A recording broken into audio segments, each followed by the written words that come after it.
Beach FM, locals talking to locals. Welcome in, the Mayor of the Kapiti Coast, Gurunathan. Guru, good morning and welcome. Good morning, John. Good morning, listeners. And I believe you got up early on Saturday morning, sir. Well, very early in the morning, 4 o'clock for me to make the appointment for 5 a.m. dawn service at Kapiti College. I believe it was a very special service. We had a number of tohungas backed by the Kapahaka cultural group and some of the Parihaka leaders who came all the way from Parihaka. They were bearing something amazing. They came to bless the new Performing Arts Center to give it a name. And the name that they gave was Tifare Raukura. And Raukura is the three-feathered symbol that the Tifiti Orongomai and Toho, the two prophets who were involved in Parihaka. So, early morning, break of dawn, this Tohunga leading, backed by the cultural group, followed by almost 250 people from local parents and a few councillors. We followed them while they had the karakia around the building, and then went through the building room by room. And then we had the session where they spoke at length about what it all meant. It was fantastic. Fantastic. Very, very unusual. This does not happen every day. It's very special. It sounds like quite a unique honour to me. It is, because the three feathers symbolize the highest spiritual power, the physical world of life on earth, and then the compassion of all mankind and environment. This Tifiti chap was also very familiar with the biblical teachings at that time, and so he designed the Raukura to reflect Luke 2:14. So there's a spiritual underpinning to all that. And to think that the non-violent movement, platform of peace and compassion, provides a platform for the creativity of the Performing Arts Center, I think it's fantastic.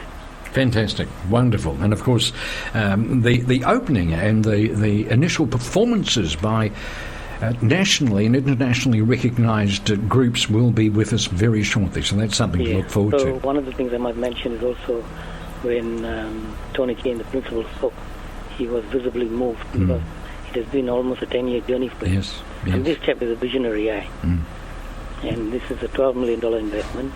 He spoke about risk-taking and the possibility of that project billing over a number of times.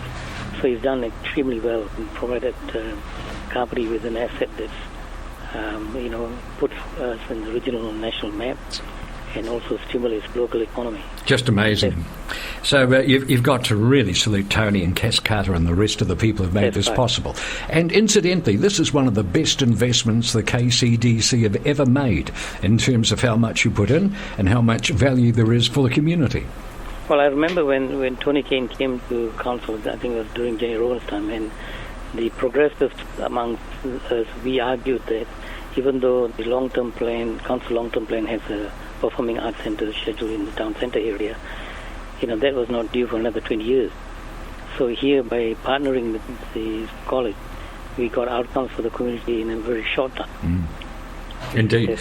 Do you think that we will still have that Performing Arts Centre in the town centre, in the coastlands, in the civic centre, as I like to call it, around about the KCDC, the library, the community centre in that area?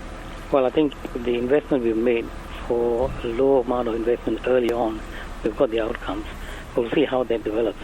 I think there would be other projects that could be put in the town centre area. Okay. We don't want to be competing. Indeed. It's just a question of scale, because while this is wonderful, it's not a large venue, or they are not large venues. Of course, there's more than one. So possibly it's a matter of scale eventually. But you're saying, in the meantime, we'll just see how it all works out. Yes. All right. Well, that's something to look forward to. Should we also look forward to the completion of Transmission Gully by Christmas this year? Well, I mean, this has been long standing. I know people have been critical of the NZTA for delays on the project, but I've got great patience. given that this project has been on the books for, 50 years, I think, 40 years, what's a few months? What's 1 year? It's nothing.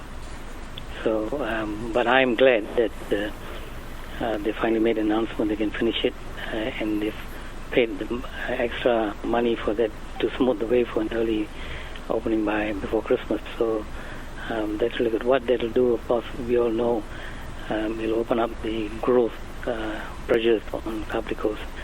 And and one of the things people don't realize is this easy access to the Wellington and regional market would make Kapiti more attractive to be a transit area for warehouse, yes, which is currently held by Farmers North.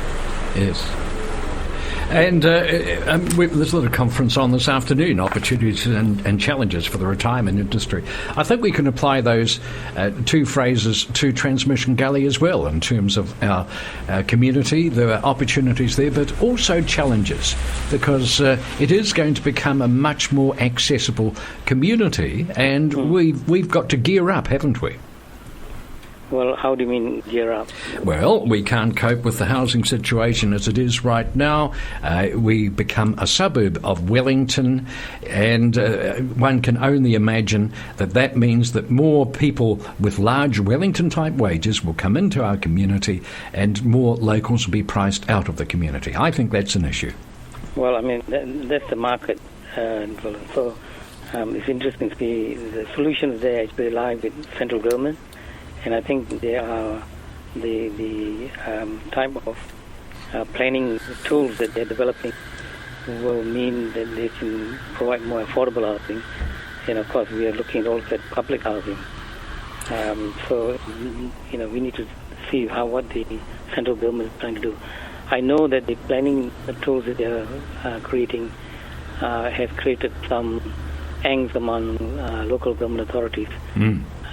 Because they believe that they will run roughshod over development strategies, local development strategies, the district plans, and local community outcomes.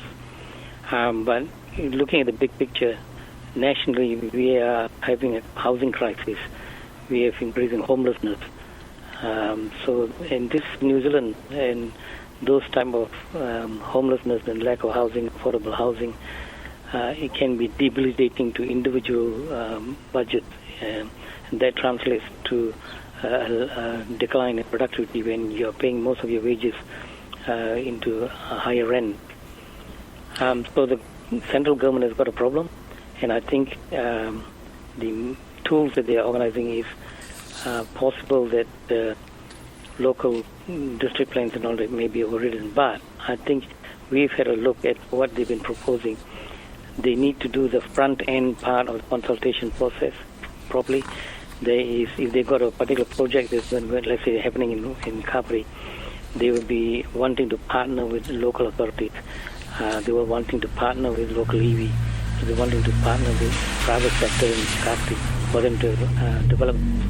If that part of it would mean that the idea of them running roughshod can be put to rest, if that front end part is done well, I think that's the solution. Would you welcome that? Look, anything that solves the housing crisis is, we need to welcome it.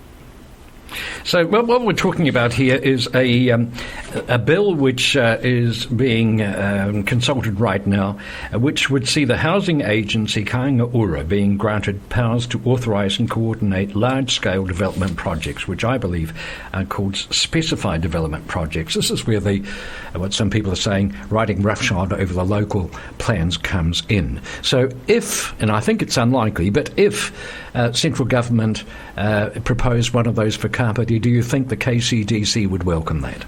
Well, you wind it back a bit. I mean, the act that you're talking about, the bill that you're talking about currently, is part and parcel of a wider act on the Kaingaora Housing and Communities Act, which, they're not only building houses, they're building communities. Okay? So yes. that gives me some comfort that I would welcome the special project if the front end of it means they partner with council, they partner with local EV, and partner possibly with private funders here in Kapiti. And so that partnering will then mean we will be able to incorporate what local outcomes we want through our own district plans and our own development strategies. It's got to be fit for purpose for us. Indeed. Well, it could be a very interesting conversation to come, and perhaps we can discuss that at some future date. I look forward to it. Thank you so much for joining us, sir. You're welcome. Good afternoon, or good morning to you. Just thinking that we will be meeting this afternoon as well. That's right. Okay, thank you very much. That is Mayor Gurunathan from the Kapiti Coast. 106.3 Beach FM.